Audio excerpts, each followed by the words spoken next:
This video tells you how to download, install and configure the OzGIS mapping system.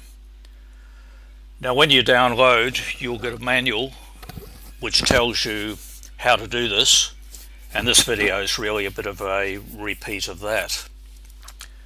Now the OzGIS software uses the TK software for drawing maps and for the user interface, that is the menus and the pop-up dialog boxes and so on. Now if you're running on the Mac, you'll already have TK available. If you're on Windows, you can go to SourceForge and search for OzGIS. Now SourceForge is a general repository of software. Now all you have to do is click the download button here. There's also you can look at various files. The OzGIS.zip is what you want, and you can also get the source code. So if we go download and wait, what do you want to do? Probably save as. I'll put it on to downloads, or perhaps Seco downloads,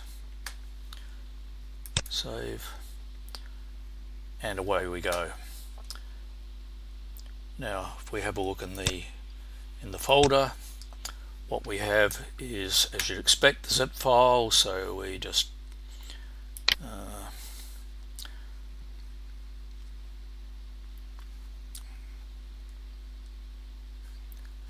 extract all,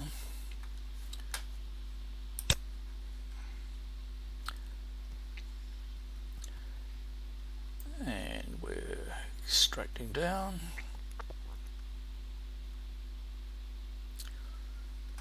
And now we have within a directory the extracted stuff, which is what we want.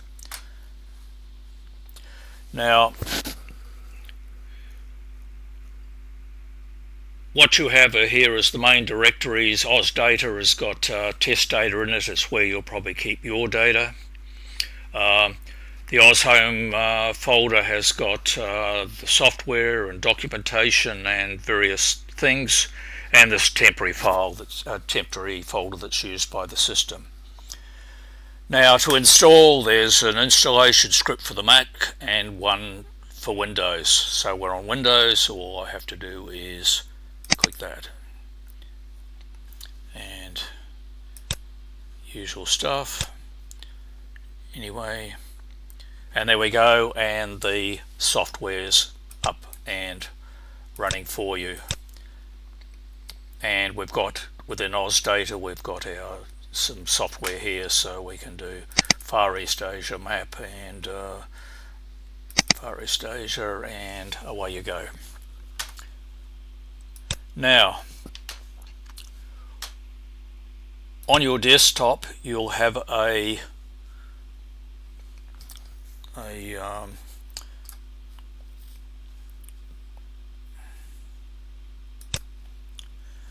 on your desktop you'll have an icon which is for running OzGIS.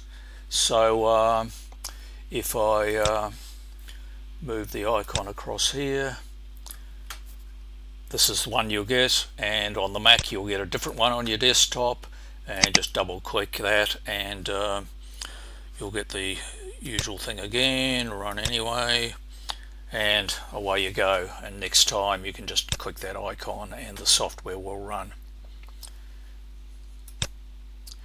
Now if we have a little bit of a look at what's happened, if we go on to the C drive, we now have the OzData folder's been copied across, the OzHome, and also the temporary one. If you already had it running on your system, you'll find you've got a backup version of the old one there, and also, yeah, and so on. Now, what's in these folders? First of all, in Oz Data, it's got all sorts of test files and so on that you can use to try out the system. And there's things like all the device files which control your colors and so on. The Oz Home folder has got some more basic stuff. For example, in the bin directory, there's the actual program to run on the Mac, and there's also the application that runs on Windows. In the documentation directory, there's a few manuals.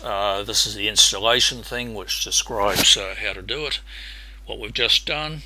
There's the main software manual for people who are using the source code, and there's a basic manual for how to use OzGIS. There's also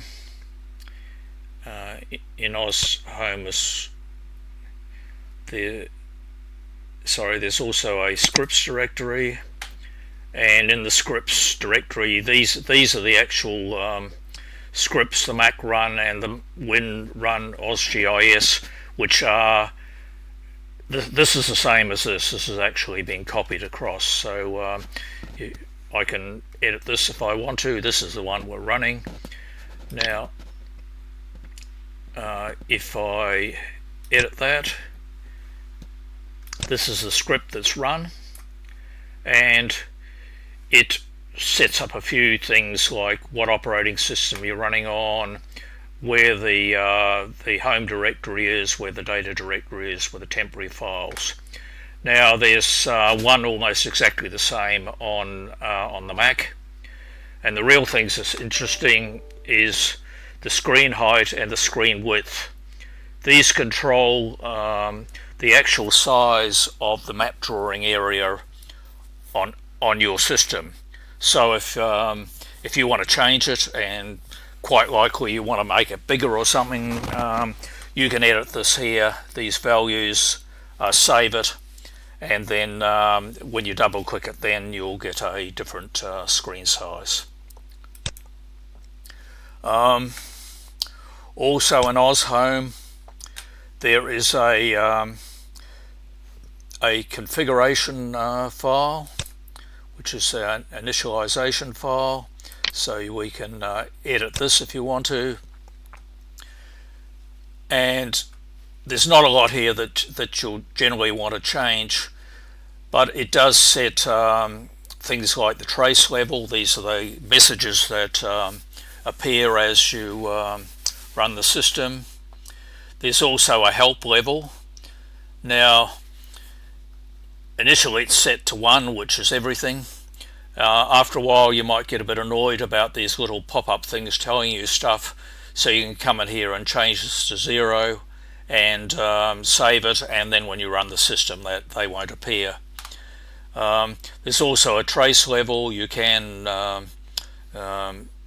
cut it down to 0 for no trace or 1 for partial trace. You'll probably leave that the same. There's also a debug level, which is mainly of interest to people who are using the source code and actually working on the software. So that's about it.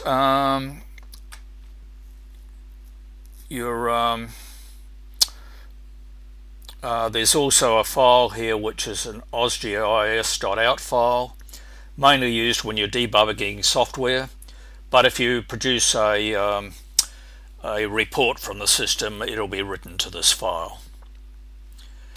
And hopefully that's all you need to know.